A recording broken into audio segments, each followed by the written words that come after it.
3 meses en la escuela de Mateo. Novena semana, séptimo día. Lea Mateo capítulo 20, versículo 17 al 28 y dice: Subiendo Jesús a Jerusalén, tomó a sus 12 discípulos aparte en el camino y les dijo: He aquí subimos a Jerusalén, y el Hijo del Hombre será entregado a los principales sacerdotes y a los escribas, y le condenarán a muerte, y le entregarán a los gentiles para que le escarnezcan, le azoten y le crucifiquen, mas al tercer día resucitará. Entonces se le acercó la madre de los hijos de Zebedeo con sus hijos, postrándose ante él y pidiéndole algo.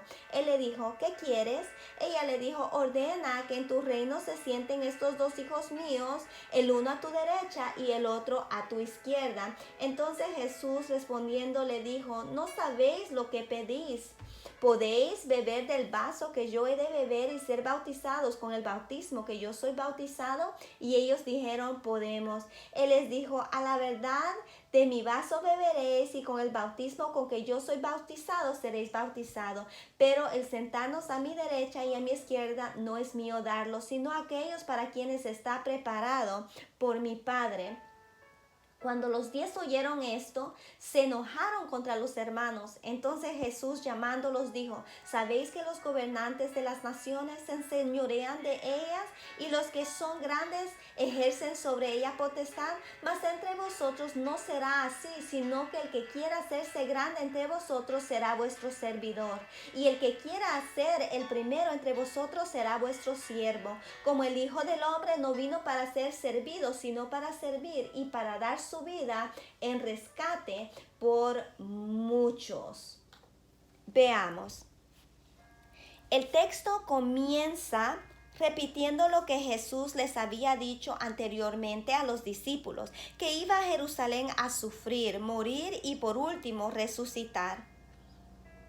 Pero aquí lo que sigue es muy distinto. 2 de los discípulos con su madre se acercan a Jesús, y como si no acabara de hablar de cosas tan terribles y dolorosas como la crucifixión, le piden privilegios especiales en el reino. Quieren sentarse en puestos especiales, uno a la derecha y el otro a la izquierda del Señor, lo cual implica también poderes y autoridad especiales. Luego, al mismo tiempo que muestran fe en la venida del reino, muestran increíble insensibilidad, pidiendo favores en el momento mismo en que Jesús acaba de anunciar su propia crucifixión. Jesús les invita a beber de su vaso y participar de su bautismo. En otras palabras, les invita a compartir su suerte, que, como acaba de anunciar, es suerte de padecimientos y crucifixión. Cuando ellos aceptan esa muerte, el Maestro les dice que participarán de ella, pero que no por esa razón tendrán lugares especiales en el reino. Todo esto trae querellas entre los discípulos. Entonces Jesús les dice que no han entendido el extraño orden del reino. Entre las naciones los gobernantes se enseñorean y los grandes ejercen autoridad, pero en el reino las cosas son muy distintas. Veas el versículo 26 y 27. Cuidado con querer ganar posiciones en el reino de igual modo que se ganan en los reinos humanos. Por último, Jesús relaciona todo esto consigo mismo, la razón por la cual los cristianos no han de tratar de enseñorearse unos sobre otros como sucede entre las naciones. Es que el mismo Jesús no vino para ser servido, sino para servir. Versículo 28. El versículo 28 fundamenta todo esto sobre una base cristológica. La razón por la cual el orden del reino ha de ser distinto es que el señorío de Jesús es distinto. Jesús no vino para ser servido, sino para servir. Una vez más, la vida, posición, muerte y resurrección de Jesús son el patrón por el que ha de medirse toda la vida cristiana. El tomar la cruz adquiere una nueva dimensión. Tenemos que buscar el modo de servir. Juzguemos.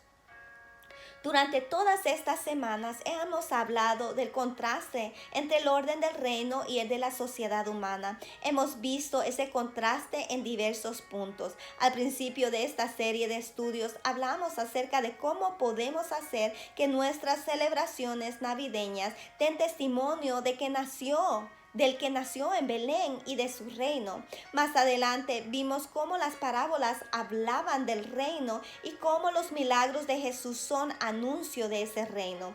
Por fin llegamos al centro del contraste entre el reino y el orden presente. En todo orden social, lo que determina ese orden es el modo en que se distribuyen el poder y los recursos. En una monarquía, el poder le pertenece al rey, quien tiene autoridad para distribuir puestos y recursos según le parezca mejor. En una plutocracia, el poder pertenece a los ricos, quienes lo utilizan para mantener el orden según su conveniencia. En una corporación industrial, el poder le pertenece al presidente, quien lo usa para decirle a cada cual lo que ha de hacer. En todos estos casos, el poder engendra más poder, pero en el reino las cosas son muy diferentes. El modo de tener poder es servir. Por duro que nos parezca, que quien trata de ejercer poder sobre los demás acabará sirviendo. Para nosotros, esto ha de tener una aplicación directa. Vivimos en una sociedad en la que uno de los principales objetivos de muchas personas es llegar a mandar sobre las demás. Mientras más mandamos, más importantes somos. Lo mismo es cierto dentro de la iglesia. Un miembro de una clase quiere ser presidente. Quien es pastor o pastora de una iglesia quiere serlo de otra mayor. El otro quiere ser superintendente u obispo. De mil maneras sutiles damos por sentado que mientras más alto el cargo, más y mejor cristianos somos. La iglesia necesita administradores y personas con autoridad, pero esa autoridad les ha sido dada solo para servir. Cuando se vuelve autoridad para ejercer poder, para considerarnos superiores, pierde su razón de ser, que es servir. Dentro de la iglesia, la única autoridad válida es la de quien sirve a los más pequeños. Actuemos. Decida que durante las próximas 24 horas usted va a servir a alguien que desde el punto de vista humano no tiene ningún derecho a que usted le sirva. No tiene usted que determinar qué es lo que va a hacer, ni tiene que ser algo espectacular. Busque el modo de hacerle un favor a alguien que no se lo pueda pagar, que no se lo merezca y quizás hasta que no se lo va a agradecer. Mañana anote en su cuaderno el resultado de su resolución. Trate de que ese se vuelva una práctica diaria.